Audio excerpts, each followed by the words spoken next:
Well, Golden Blue Dude finally made it to Disney. A total of 9 hours of driving, but we stopped in Georgia for a layover to kind of, chop it up just a little bit. So we're finally here. I'm pretty excited. And whenever I pulled in, I got here just in time to witness the last little bit of Texas at West Virginia. Let's go.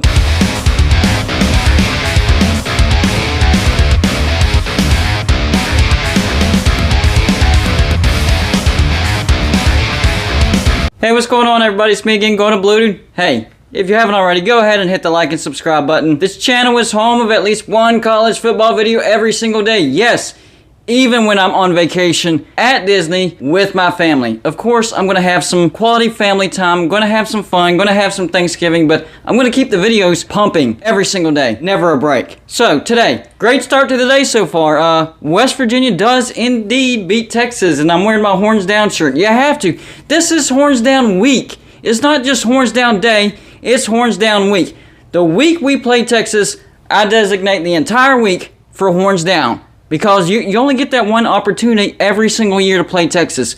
Well, they're going to go to the SEC, so even that's limited. Are they going to go next year, or the year after, or 2025? I don't know. But what I do know is when they do go to the SEC, they're going to get their butts handed to them probably every year. They're going to finish bottom of the barrel. I don't know if the SEC is going to keep divisions, West and East, going to do pods.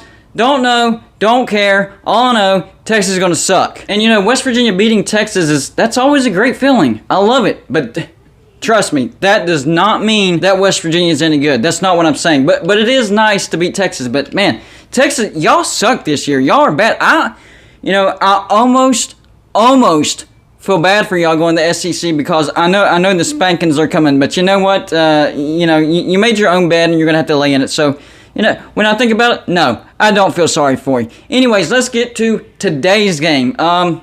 It was a game between two bad teams. What can I say? West Virginia does get the win. Now we are one win away from getting to a bowl. And usually that one win, at Kansas next week. Yes, we're going to a bowl. Well, hold on, not so fast. Kansas is a decent team, and Kansas actually beat Texas last week at Texas by 1 point. So it's actually going to be a tough game. They might actually be a better team than Texas this year. So I'm not getting my hopes up just yet, but today was that first crucial win that we needed to get to a bowl. All right, so the final score 31-23, right? And West Virginia did, for the most part, control this entire game. But the problem is that they could never get that gap to where you're comfortable as fans. Okay, we got this. We can sit back, relax. No, it still came down to the last drive, okay? Jarret Doege, he didn't have a bad day. Pretty good day. 27 for 43, 292 yards, and 3 touchdowns. Here's the key, though, guys.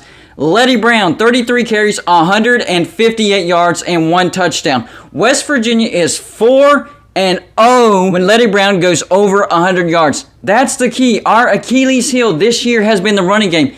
Every time he can get over that 100-yard mark, West Virginia wins. So, yes, he got over 100 yards. Once again, West Virginia wins. That's a big deal. Now, for Texas, they had some injuries. They had a lot of injuries. Quarterback, leading passer was Hudson Card, but he didn't really play that much of the game. Maybe the majority. I don't know. Like I said, I got here towards the tail end of the game. I'm just going by the stats. And what the stats say is 10 for 16, 123 yards, and 1 touchdown.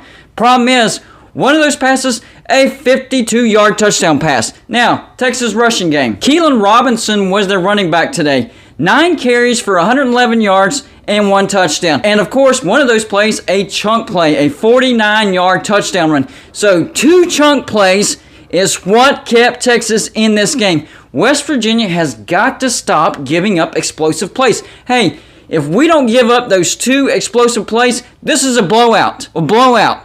2 plays could have lost us this game. That's what this came down to because we controlled this game. I mean, you even look at time of possession. West Virginia had the ball almost 40 minutes out of 60 minutes in this football game. That's almost 2/3. That's 3/4. Almost 3/4. Almost said the wrong math with 2/3. 3/4 is what I meant. You know what I meant. And this is one of Texas' longest losing streaks in a very long time, over 30 years, I believe. They have now lost 6 straight games in a row, and a lot of people are talking that Texas could fire Steve Sarkisian after year 1. I don't see that happening. The buyout, I think, is like $21 million, something like that. But would it totally surprise me? No, it wouldn't. The pockets of Texas are super deep. So, no, that wouldn't surprise me. So, his job is going to be on the line, if not this year, 100% next year. 100% next year. I mean, they fired Tom Herman after year 4, going 7-3 in a COVID year. So, yeah. Sark, you got to do some winning or you're gone. Probably by next year. So the funny thing is, Texas, they're riding into the sunset. Well, not really riding into the sunset. They're going to the SEC. That's my point. And, yeah, I don't think they're SEC material. Like I said, 6-game losing streak right now. And West Virginia, my Mountaineers, the only team in the Big 12 with a winning record over Texas, and only one of 3 teams with a winning record having played Texas at least 10 times. The other 2 teams, Notre Dame, that makes sense, and Vanderbilt. Wait a minute, Vanderbilt has played Texas more than 10 times and has a winning record against Texas? That one blew my mind. But that's what the commentators say. So I'm going to look it up and verify that, because that doesn't make any sense. But you know what? Texas head to the SEC. They'll get their chance to get back at mighty Vanderbilt and actually have a winning record against Vanderbilt. Think about that, Longhorn fans. Y'all have a losing record against Vanderbilt. So, yeah, you can go over to the SEC, hopefully get that record back in your favor. Mighty Vanderbilt, it might be a struggle, but I think you might be able to do it. Texas had a total of 355 offensive yards, and West Virginia surprisingly had a total of 459 offensive yards. So we were able to run the ball today, and we were able to pass the ball today. And it wasn't like just one big chunk play that made up that yardage. For Texas, it really was like chunk plays that made up that yardage. Like I said, 52-yard touchdown pass, 49-yard rushing touchdown. Yeah, that's chunk plays. Can't do that, West Virginia. And a big head scratcher did happen at the end of the game. Okay, so, we had the ball. It was like a minute left, something like that. And it was 4th and I think 5 or 6, something like that. It's been a crazy day. Excuse me if I don't remember the exact statistics. But anyway, so we don't take a delay of game. We don't punt it. We don't take a safe run. We actually take a shot. And, the fans are like, man, what is Neal Brown thinking? Why would he go for it on 4th down? Why would we not try a field goal or punt it? Well, for one, that would have been a really long field goal, and Texas would have had even better field position, because if you miss a field goal, that's where you get the ball. And for a punt, Texas has been really good at blocking the punt, and last week Kansas State blocked a West Virginia punt. So I was thinking that Neal Brown didn't want 1996 to happen all over again, because remember, West Virginia had Miami beat. I believe it was 10-7. And what happened? West Virginia got the punt blocked and lost the game because of that blocked punt. So I'm actually glad that he didn't punt it, because I didn't want that to happen all again, because even though I was young, I remember that. And that would have been another sucky way to lose a game. Hey, West Virginia fans, we got to win. Savor it. We got the win. That's all that matters. Maybe it was a questionable call. And the wide receiver, to be honest with you, he should have had that in. That should have been a touchdown on that 4th down attempt. So, that wasn't really on Doege. That was on the wide receiver. You got to catch it in. That's been one of our biggest problems, actually, is wide receivers dropping balls. You go back to the Kansas State game, that first interception that Doege threw, it actually hit him right in the hands off the face mask, and they intercepted. Could have been a touchdown for West Virginia. So mistakes has been the problem of West Virginia. And, today at least we committed a minimal amount of mistakes. There were still mistakes out there, but we weren't out there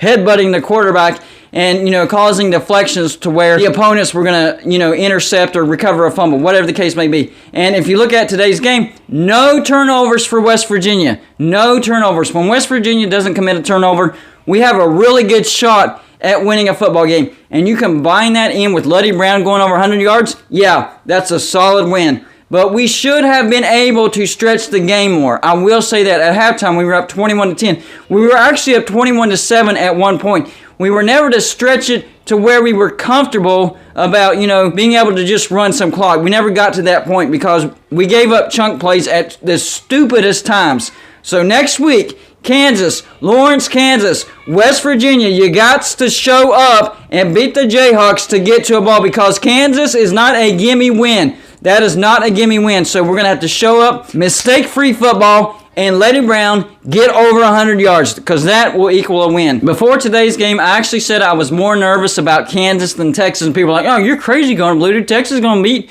West Virginia, and you should be scared of Texas. No, Texas is bad. Kansas beat Texas on the road last week by 1 point. They are really, really bad. So, yes, as bad of a reputation as Kansas had, yeah, I am definitely more scared of Kansas. But if we can play a solid football game like we did today, mistake-free, run the ball successfully, we will beat Kansas. But like the coach said, consistency. We had a good game today. Can we do it back-to-back like we did against TCU and Iowa State?